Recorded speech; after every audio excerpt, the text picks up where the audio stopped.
Okay, for them. It's concert hall, so yeah. All right, so a few words, and then I'm not going to do the whole presentation. We're running. We got the state of Israel and everything else, so we will throw this up for us. All right, only because I have some interesting, some cute pictures. Well, they're essential. Right. So, those of you who were with me last week, remember that I spoke about why we're not Orthoprax opposed to Orthodox, because I said Orthoprax we could make a case for that there was a standard Jewish practice, but never was a standard Jewish faith in the sense that Orthodox means. But I want to put in perspective, which is at least give us the foundations how Jewish laws developed and how we try to apply it to contemporary situations. And we'll look at the question of electricity, electronic devices. I won't get to it today, but we'll at least set the foundations for the discussion. So just to remind you, we're talking about what's in Israel. Jews very often get very vociferous and rough about how we interpret and carry out our interpretations. It's not new. It's true that we don't rush to excommunicate and burn people at the stake, but we could do almost as bad. So I mentioned last week that the students of the Gaon of Vilna had the government of Russia throw the founder of Chabad Hasidism into jail. They slandered and libeled him because of his positions. And the Tsar actually took pity on him. He said, "This is a decent man." The Tsar let him out. The first founder of Chabad Hasidism, Shneur Zalman. The Shneur Zalman of Liadi. Yeah, right. So if you see somebody who has the name Shneur in the name, it's possible he's a relative. It was very common in Hasidic circles, Chabad circles. One of the presidents of Israel was a family member. It was not Novo. Zalman Shazar, I think, was Shneur Zalman originally from that family. I think that's what it was. Yeah. So anyway, so now some personal stories. Going to modern times, right? Beginning of modern times, right? World War I. When my father was a youngster, he attended gymnasia. That was the equivalent of the modern academy in the town of Galicia. And he wore the uniform. And I'm going to show you the uniform of the gymnasia student, even though his father was one of the leaders of the Jewish community, very Orthodox. So let me just show you. This is what a gymnasia student looks like. I'll make it larger. All right, it's a very tiny blow-up of a tiny postcard.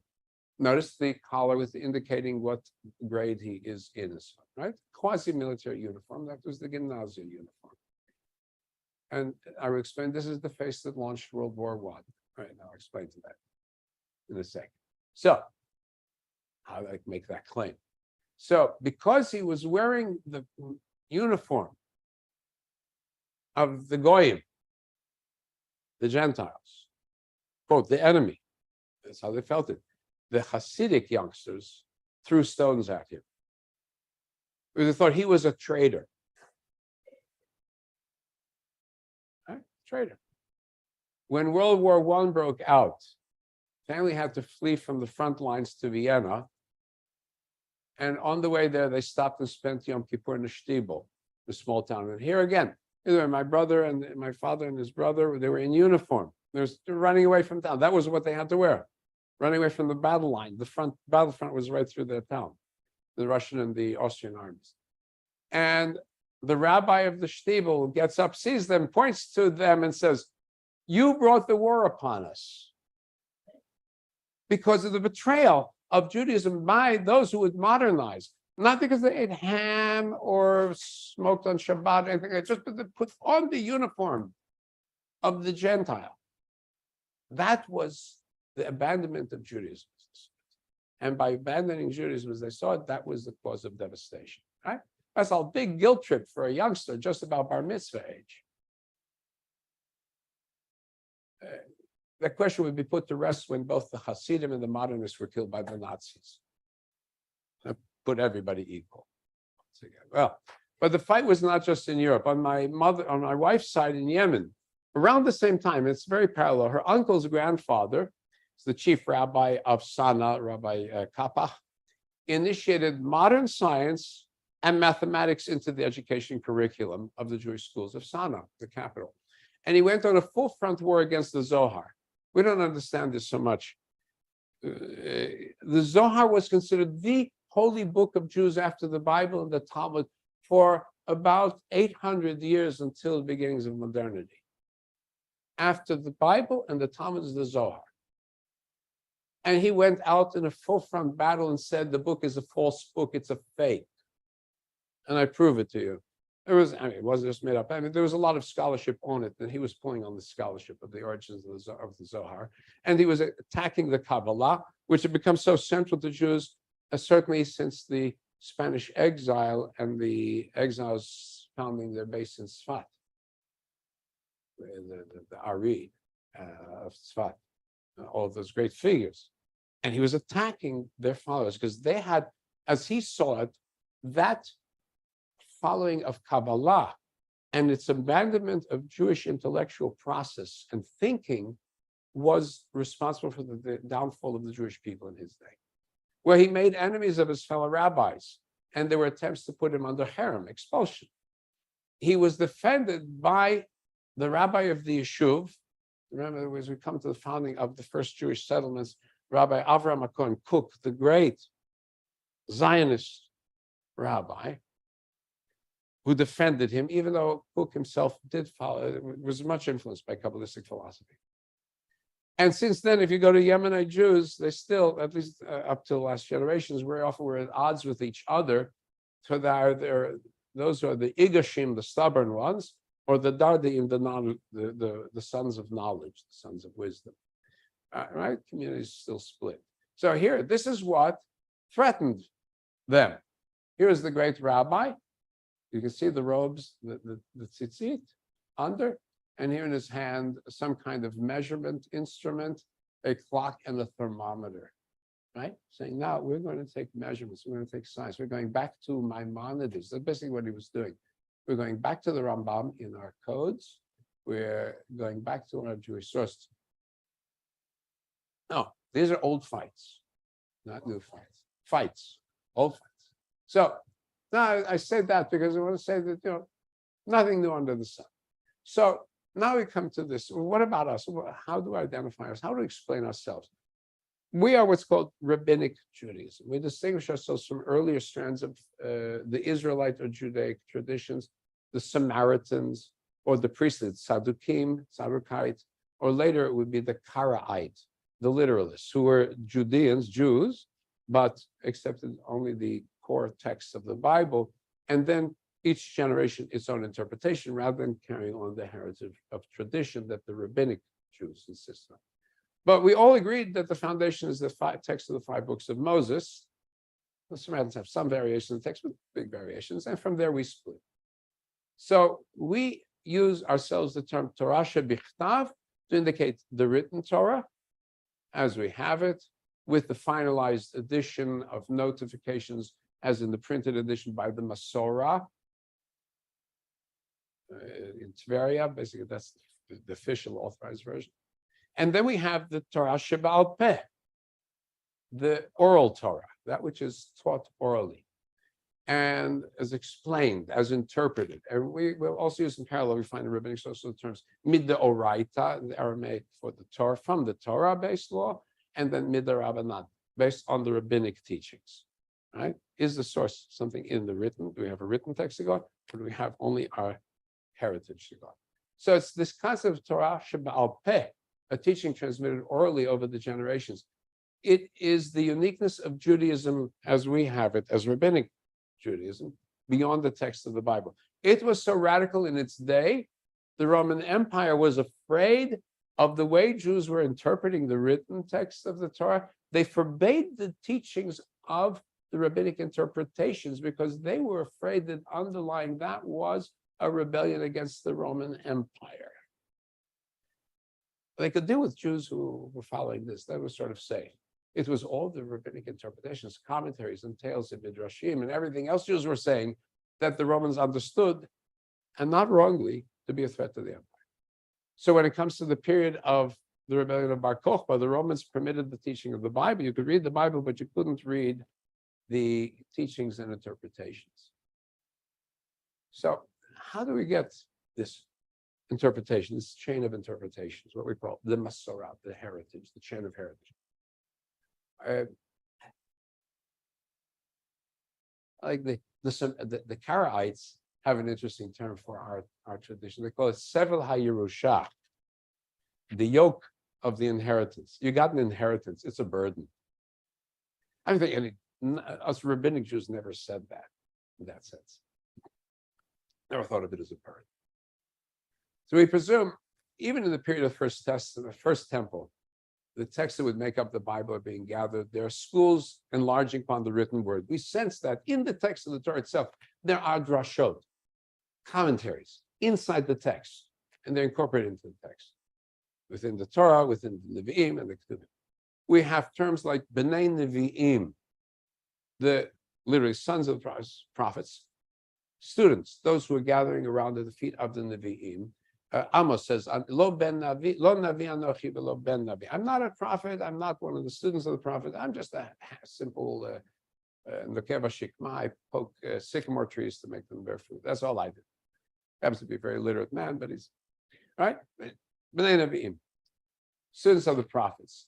They gathered around a particular tzaddik or holy man or a teacher and recorded his teachings and transmitted them to others.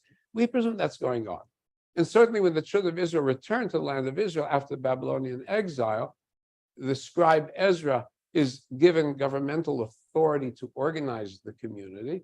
And he institutes the formal public reading of the Torah. He adds to it the translation into the common language of the folk Aramaic, because they're no longer, they picked up Aramaic from the Mesopotamians, and added with that translation commentary, explanation, right? So we have the beginning of text and you have commentary. And then there are customs that begin to develop around this place. So looking from the year 500 something, down, customs that begin to flesh out what are skimpy words of the Torah. For example, about Shabbat, very few statements of what's permitted and what's forbidden, very few lines. I'm going to go into that the next time. So the actual practice is being developed this period. For example, I mentioned this last week about self-defense on Shabbat. It seems to have been unknown till the time of the Maccabees, or has been forgotten or not thought about. And then under Antiochus, the persecutions, the very pious would die rather than defend themselves when attacked. On Shabbat, the Maccabees introduced the principle of saving of life and self-defense, essential to preserve the Shabbat. Other rules of Shabbat, as stated in the Torah text, it has as, do not go out of your dwelling places. What do I mean by dwelling places? What do I mean by do not go out? It doesn't tell me. It says, Lo tevaru esh, you should not have fire burning on Shabbat. Does it mean do I sit in the dark? Do I eat cold food? What does that mean? Do I light a match? Not light a match. So we need definitions. So we have practices that begin to arise out of this. Lighting fire before Shabbat. Like Hanukkah lights, it's not in there. Reading Megillah is not in there. They catch on, and now we need to justify them. We've got these practices. Where? They have to have a basis. So we need to have scholars who can make the connection between the practice of the people are actually carrying out, and the written text. So by the end of the Second Temple period, we have schools that are actually culling through these practices, finding basis for them. Now, these early teachers have no title, like Hillel. Hillel has no title. Right? After that, we begin the title. Yeah.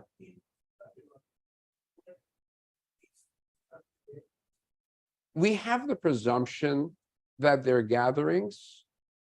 We have the presumption they're gatherings. We do not know so much of what is happening in Babylonia in this time period, because what's happening with the return, all of the textual emphasis come right back to land of Israel. We have the book of Daniel, which purports to be of that period, but we don't know necessarily in the land of Israel later. We have the Esther, might be originally from that period in that place.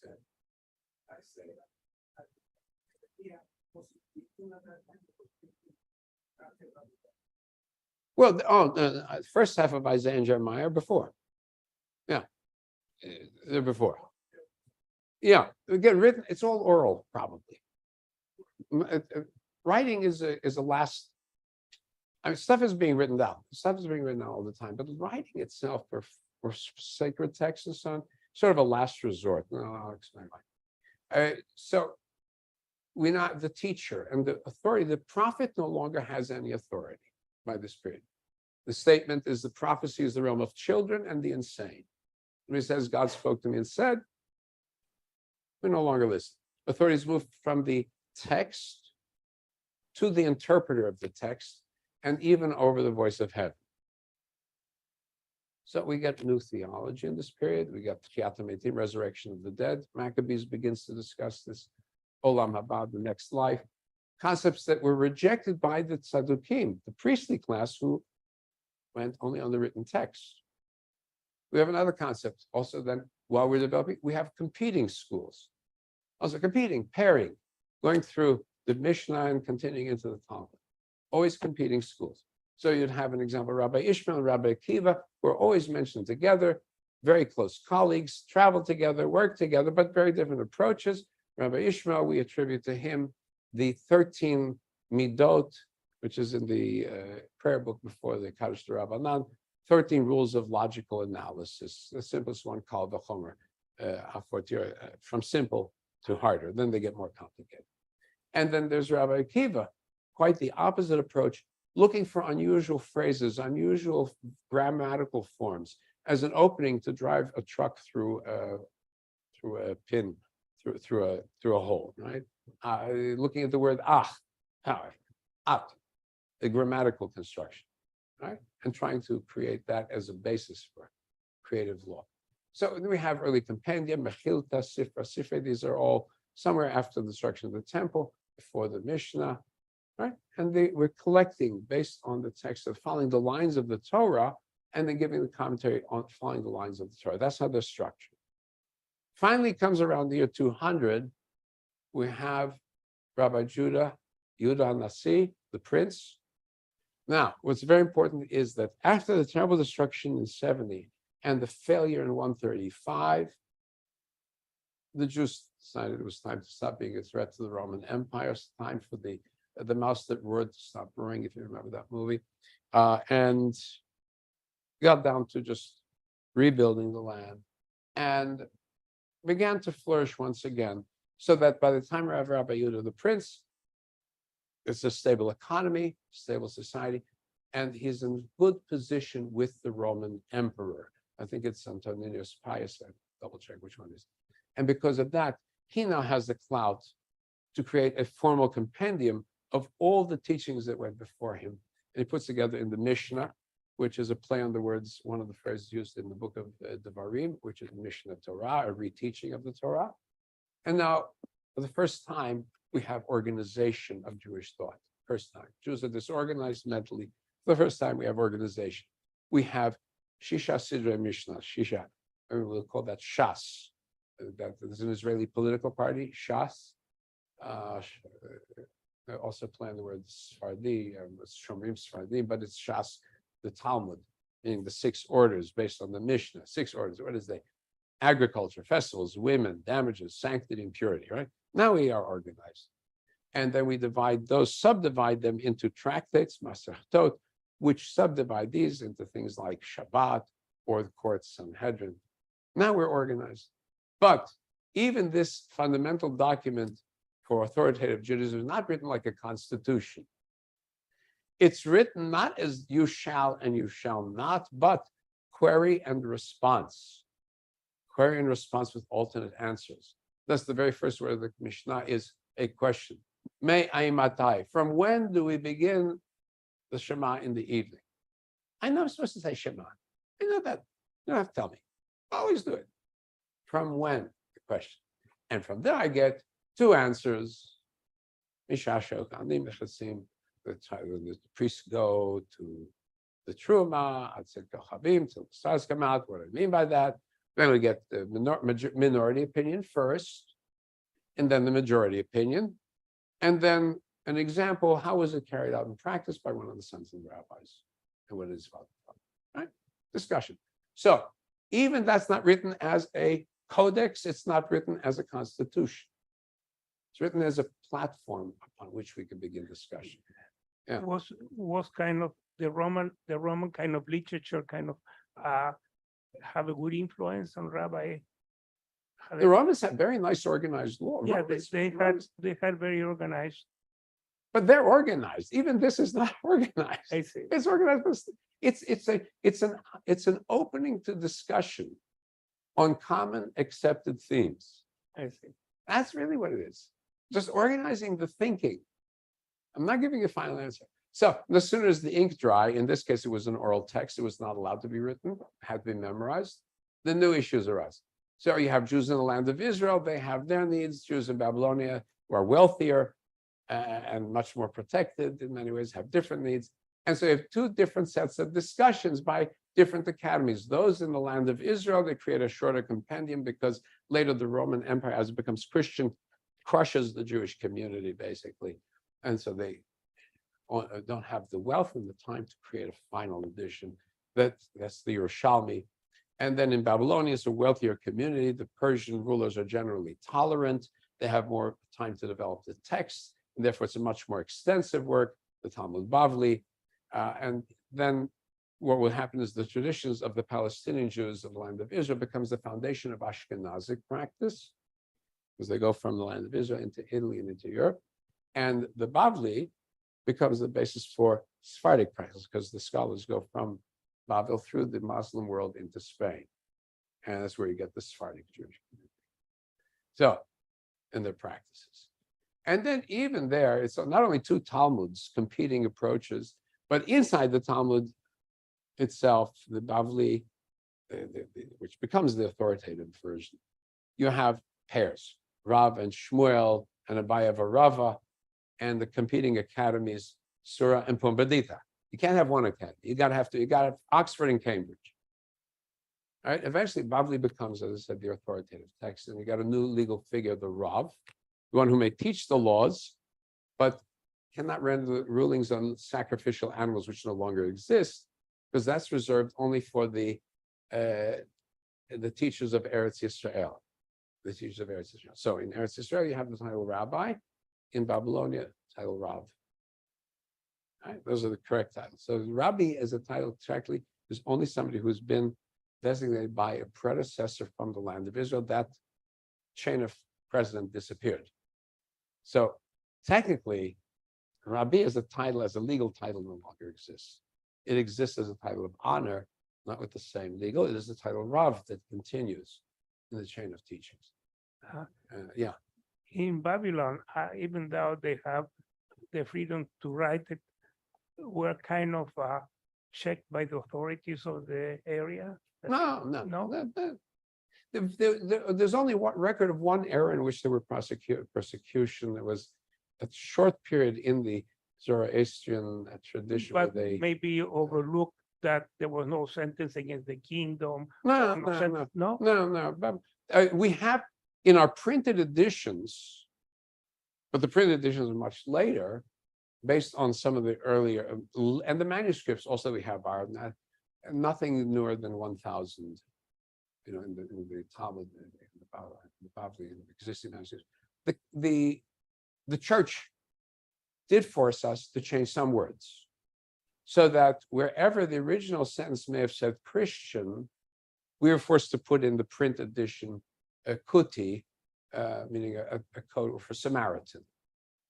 All right, so there's certain things. Right? I see. Some things were, but that's much later. Not the Babylonians themselves, not. For the most part, they couldn't care what we did. Okay, so we have this the teachers of the two Talmuds known as Amoraim, the ones who are discussing, declaring, and then the final editing of either of them by the Savoraim, the reasoners. Okay, and of course now the ink is dry or not dry, and you have problems. Right, again. So I'm going to continue with this because we're already hitting 1 o'clock. So I'm going to leave you in tension. So ask her what happens when the ink is no longer dry, or it has not yet dried on the print, or the memory, the students have not yet memorized the entire text.